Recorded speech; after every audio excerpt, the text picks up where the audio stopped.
इतना रोल बनी, गमों के बोझा ढोल बनी।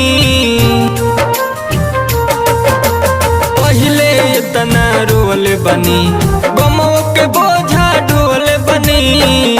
पल भर में खुशी अचके, पल भर में खुशी अचके, दूरी इतना भागता। प्यार नकली से जान डर हमरा लागता। प्यार नकली से जान डर हमरा लागता। प्यार नकली से जान।